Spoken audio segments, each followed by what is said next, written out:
Docs. I'm Dr. Latifat. I'm the host of the MoneyFit MD podcast. This is where we help badass women physicians just like you learn simple and effective tools to build wealth from the inside out. That way, we can create wealth and bigger impact without all the burnout. Enjoy the episode.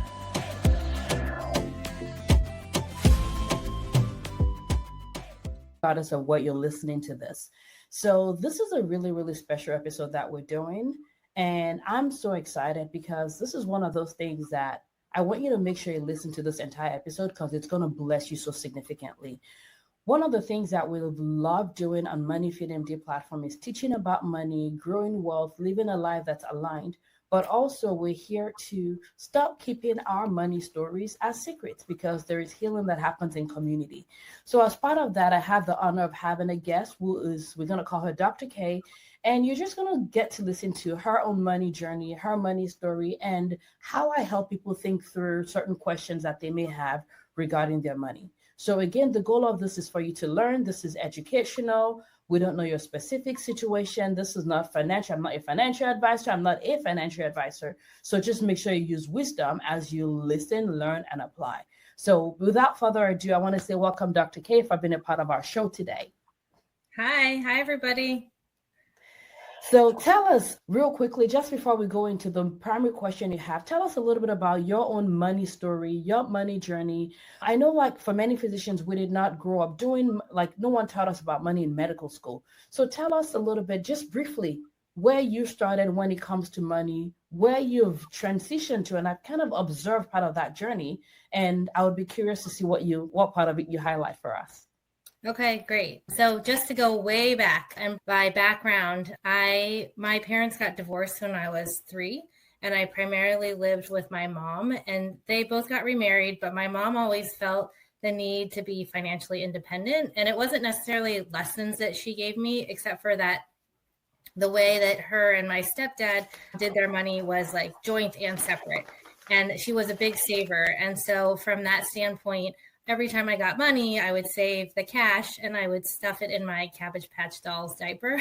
And then one day she found it all and she said, we need to open the savings account. So I guess I've always just been a saver, but never really felt that that was the safest place for it to be. And so then growing up into adulthood and then go college, residency, we don't make that much money. Everything just always went into a savings account and I didn't know how to invest.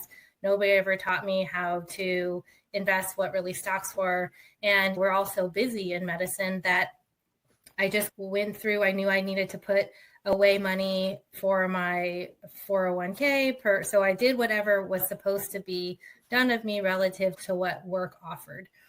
And then now fast forward, I've done fellowship. I've been an attending now for 10 years. And really just trying to, and we have 2 kids who are 12 and 8. And so now just looking holistically at the bigger picture, trying to figure out like, when can I retire? How can I retire? What does that look like? We were a dual income family until recently. So also trying to shape how to live on one income.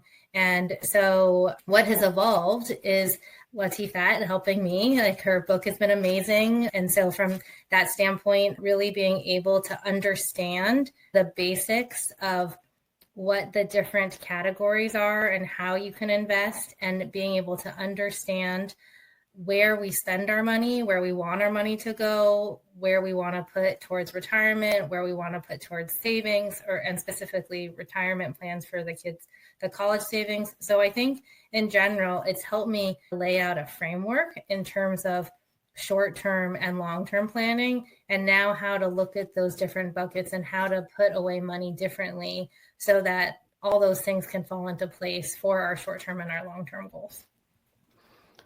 I love that. And thanks for giving us such a good detailed overview.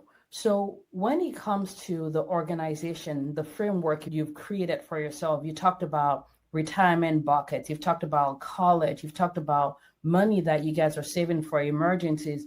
I'm curious to hear, as you have been now learning this information, is your spouse also on board with it? Or like, in what way have you been able to influence or not the journey that your spouse is also on when it comes to finances?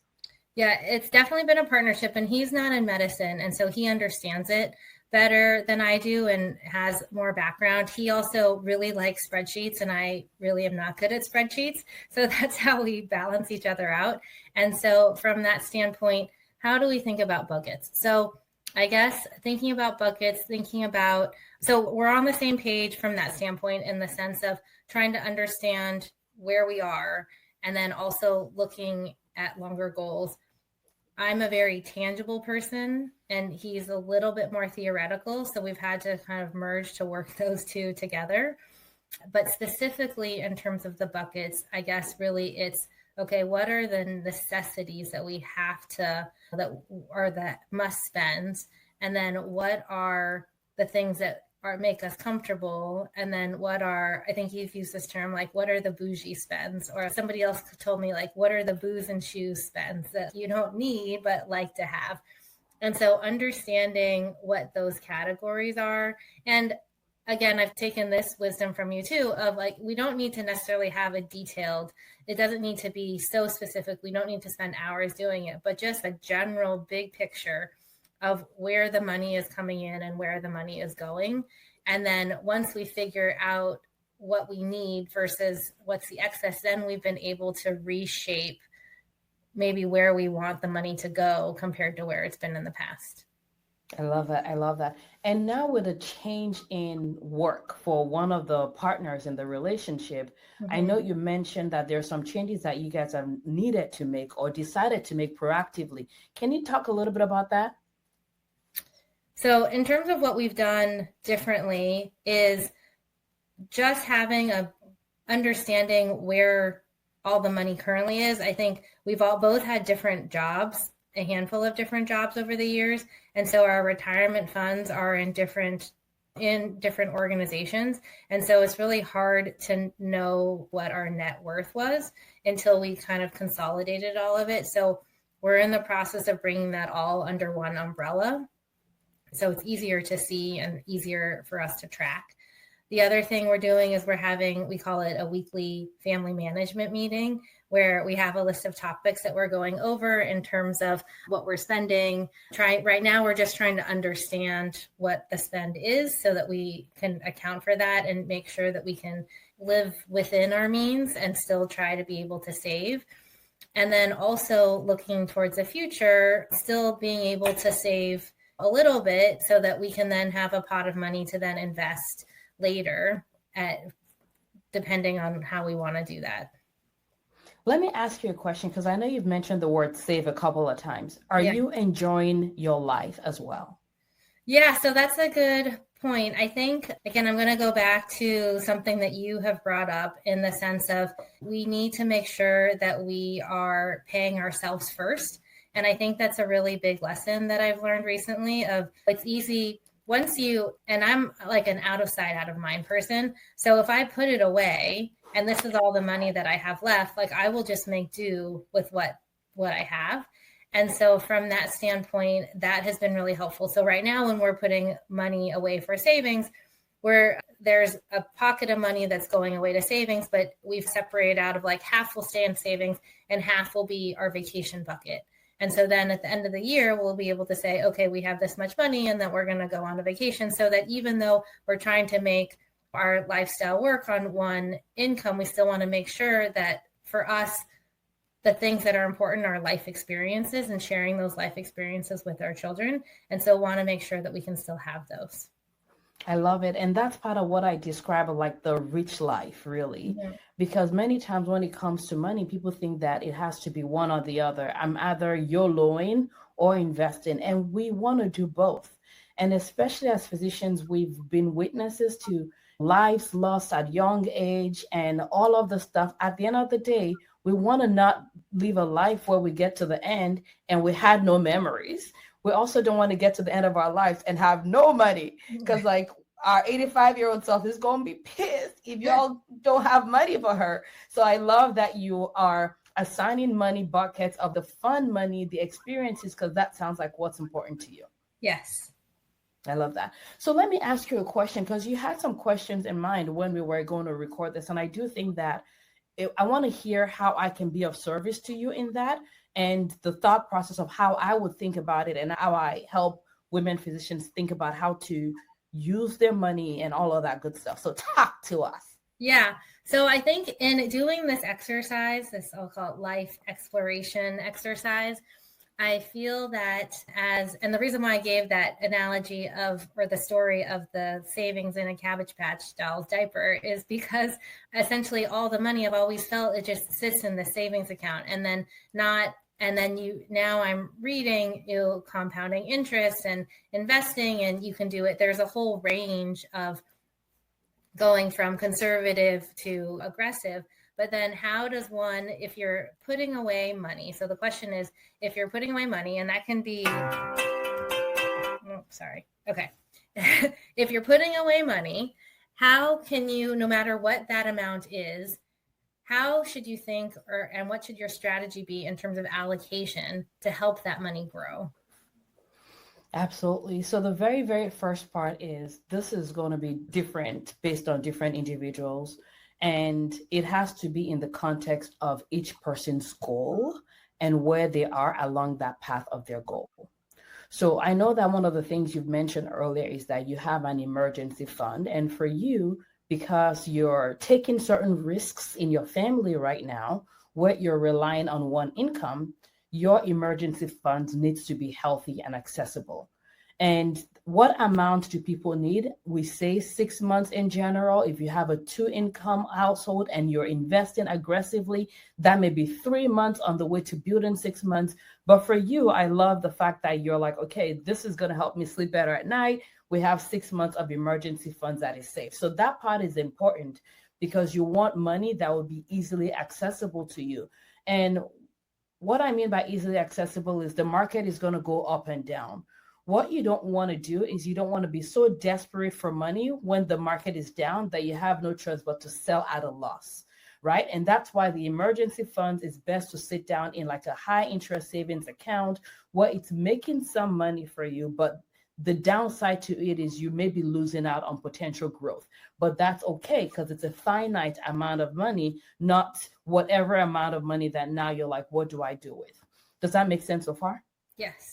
Okay, so now when it comes to you, that is fine. And you're like, okay, this is not money that we're going to need in the short term. Then it's a question of, is this money that I'm going to need in the medium term or long term? For you, it sounds like you're thinking more growth. Is that correct? More long term? Correct, yeah. Okay, and the reason why that's important is wherever you put your money, you want to make sure that you can survive through cycles. And what I mean by cycles is the stock market goes down, the stock market goes up. What goes down will eventually come up eventually, right? So asking yourself, what does that long term look like? Is this money that I want to use when I retire? Whatever retirement means to you. So is this money that I want in 10 years? Right? And one of the things that I like to ask people is when you're looking at the foundation of where your money is already invested, you made that decision based on certain criteria.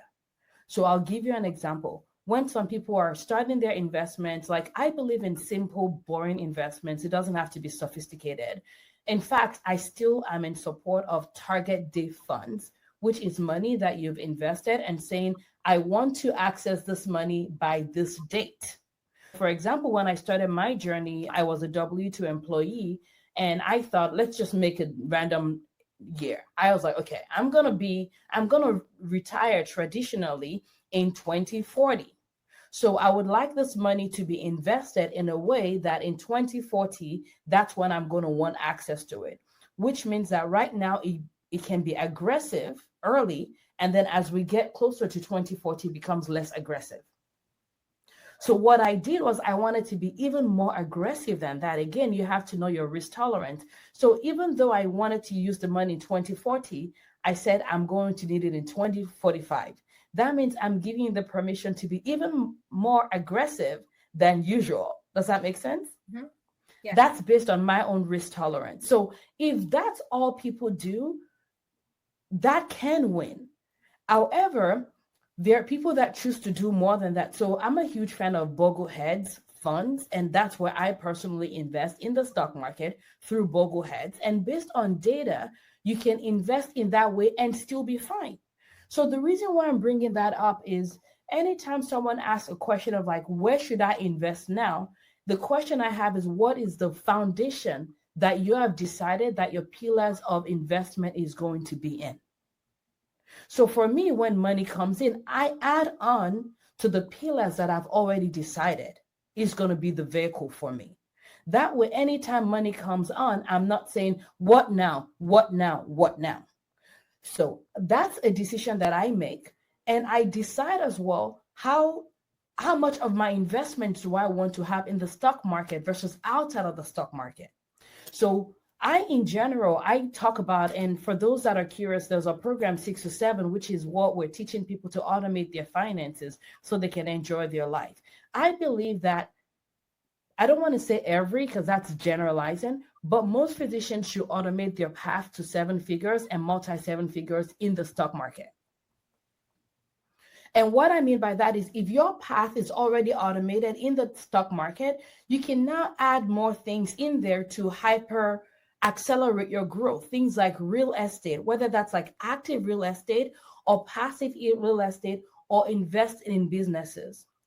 I don't in general recommend more risky stuff. Like, I mean, people do like Bitcoin, people do like gold and all of those stuff. And it's fine as long as it's a small percentage of your overall portfolio, so that if they come crashing down, you don't crash with it, right? So diversifying is key in the stock market. So I don't recommend individual stocks in general. I recommend borrowing index funds or some sort of like funds, index funds, mutual funds, that sort of thing that aligns with when you want to use the money.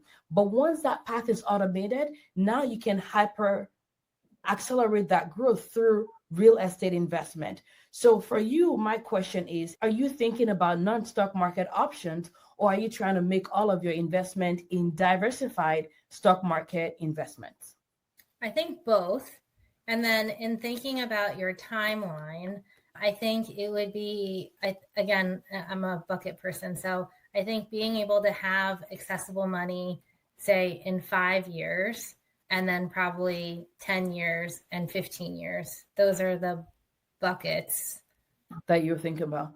Correct. I know for you, before the show, we talked about investing in the stock market, and you're doing great in the stock market when it comes to investing in knowing your financial net worth, whether that is like through retirement or whatnot. And that part is important for those that are listening as well, because when you are, again, having that path automated, depending on what your goals are as an individual. So for you, I know that if you're looking for something in 5 years, in 10 years, that's where something like real estate, cash flow in real estate may be a potential vehicle. Again, we know that the underlying foundation is set so that push comes to shove, you will still be fine through the stock market. But now the question becomes, how can I, if it's not something that is against your goals, your beliefs, what you think you're called in the season of your life, potentially real estate investing for cash flow, long-term equity play could be a potential. And the benefit for that is it can provide you with cash flow potentially, but also there is the equity growth, the value of the property, if you're buying a good location, is going up over time, so that even though your money is tied into it, that is something that in 10 years and 15 years, you could pull money out potentially, you could borrow against, you could sell, and all those other options as well. Okay, that makes sense. There's something that I've seen some people do, and again, we're talking about this in general because there's no one size fits all. Some people may decide that, you know what, I'm going to buy properties. I need it in 15 years. I need this money in 15 years, in 20 years. I'm going to buy one property in my mind for each kid's educational fund. So there's 529 and all those other stuff, but some people may make that decision where, you know what, I'm going to put this down as down payment for a house. The tenants will pay down the mortgage. The value of the property will go up over time. And in 10, 15 years, I know that that's a property that I can have available to potentially be a source of educational funds for my kids. Yeah, that brings me to a question actually, that you've talked in the past about debt as an investment a little bit. And so I guess, is that what you're referring to? Yes.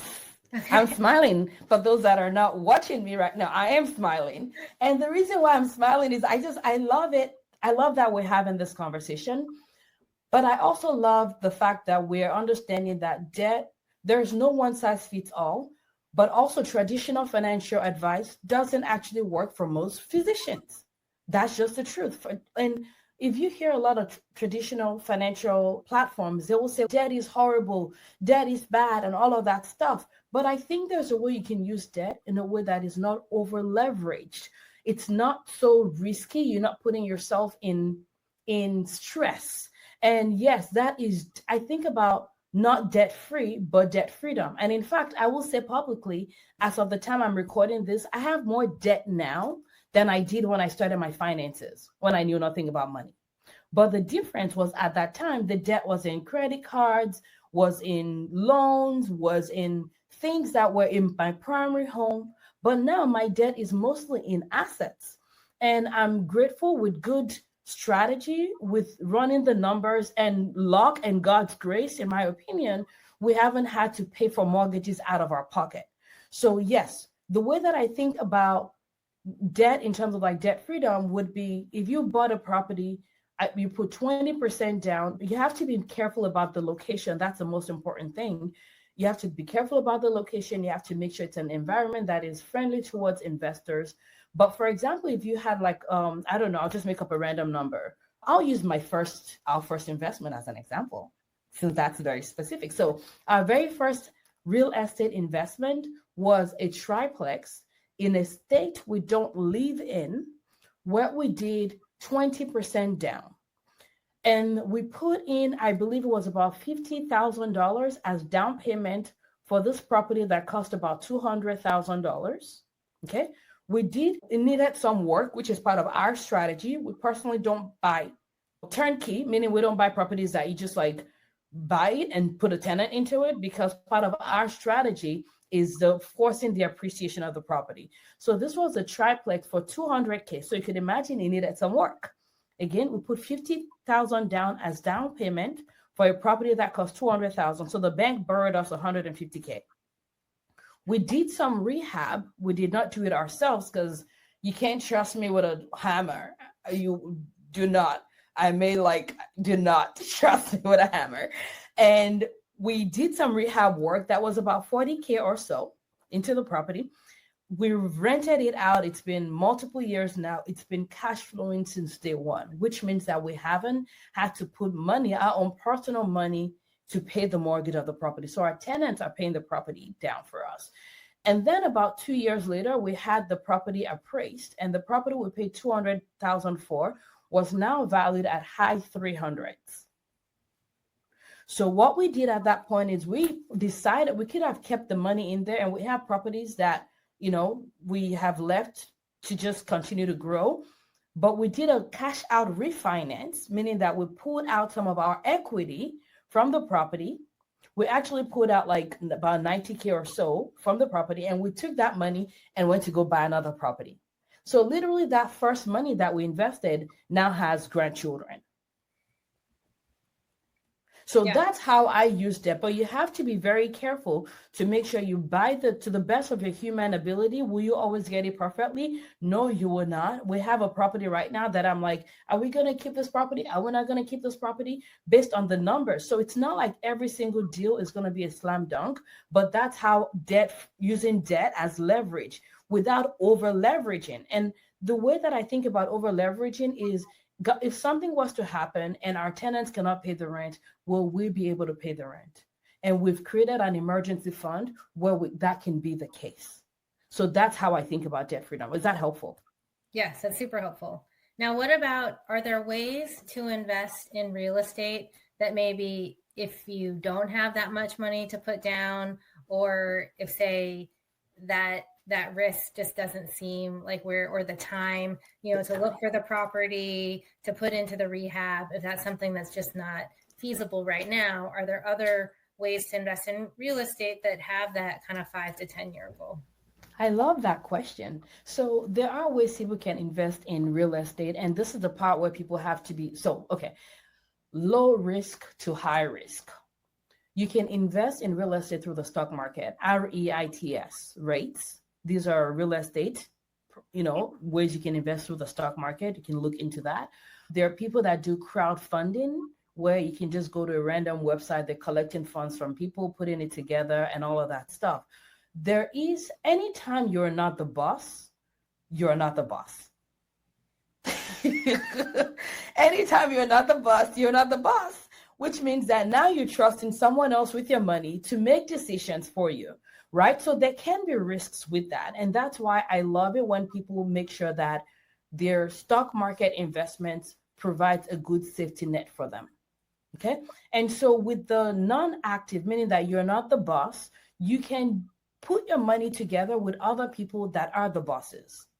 And that becomes slightly more risky because you're letting them make decisions. And I'm going to talk about what has happened over the last 3 years or so. And to be honest with you, I'm not going to say that I'm the biggest expert in real estate, but one of the things that has helped me a lot when it comes to financial growth in general is being wise and not being cocky. And I think that people got really, really, really, really cocky and overconfident when it came to investing in real estate and interest rates. One of the things that I've always told people is be very, very careful with any loan that is variable interest. When interest rates were low, people were foolish and cocky and assumed that it was going to stay like that forever. So people over leveraged. And even before interest rates went up, this is something that I cautioned people, women physicians, about. Be very, very careful. I'm nervous about variable interest, even though it's nice, it's cute when it's low, but it can go up. And many people in real estate, big investments, were not being wise. They lost wisdom. They thought what is happening in the short term would happen forever. And what that meant was like they over leveraged.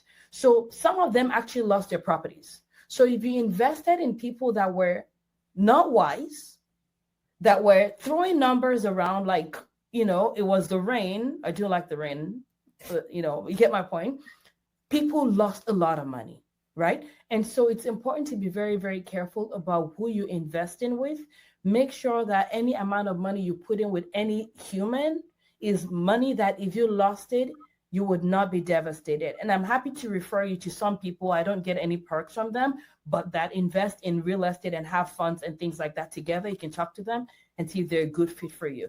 But that becomes more, anytime you're not in the driver's seat, that adds a little bit of risk to it. But again, as long as you're diversified, which means that if you lost one bucket, it would not be the most devastating thing for your future. That's what I would recommend. So diversifying between operators, learning the operators, looking at their history. Have they lost properties in the past? Have they had to reach out to the investors to ask for more money?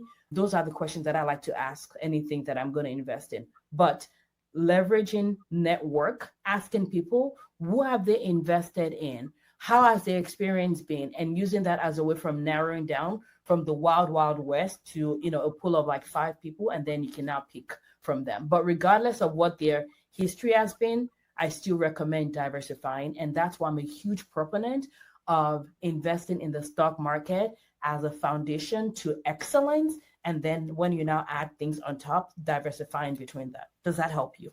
Yeah, that's super helpful. I have 2 follow-up questions. So one, in regards to an investment property and that debt leverage, interest rates we know are still high. So then do you just take into consideration how that's going to factor into the mortgage to make sure that the cash flow would be appropriate? Exactly. Okay. And the cash flow may not be as beautiful as you would want it to be right now because of the high interest.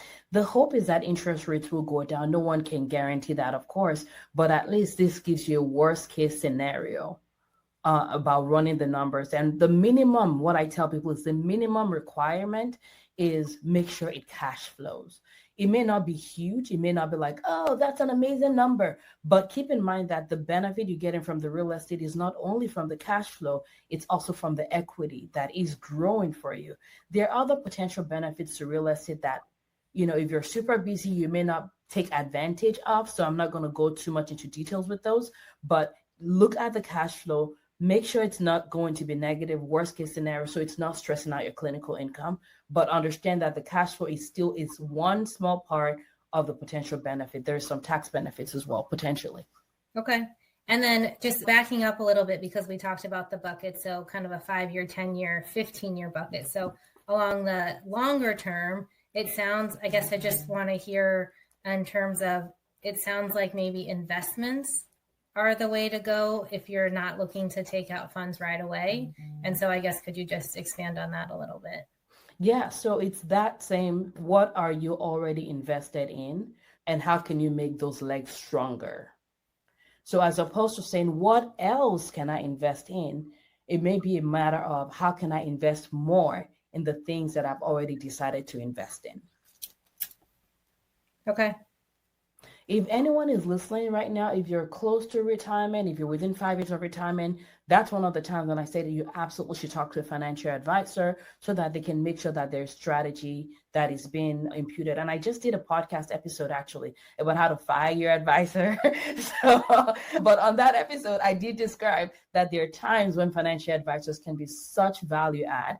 And this is one of those seasons where you need the money in the next 5 years. You definitely, where you're thinking about retiring in the next 5 years, you definitely want to talk to a financial advisor. My view about retirement is very different than most people. I don't believe in traditional retirement. I believe in micro retirement. So just keep that in mind for those that are listening.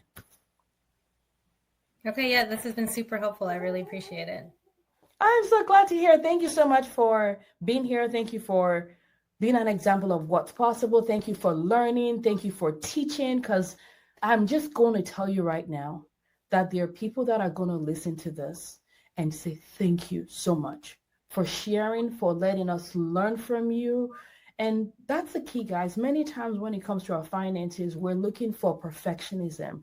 We think we have nothing to give. We think we have nothing to teach.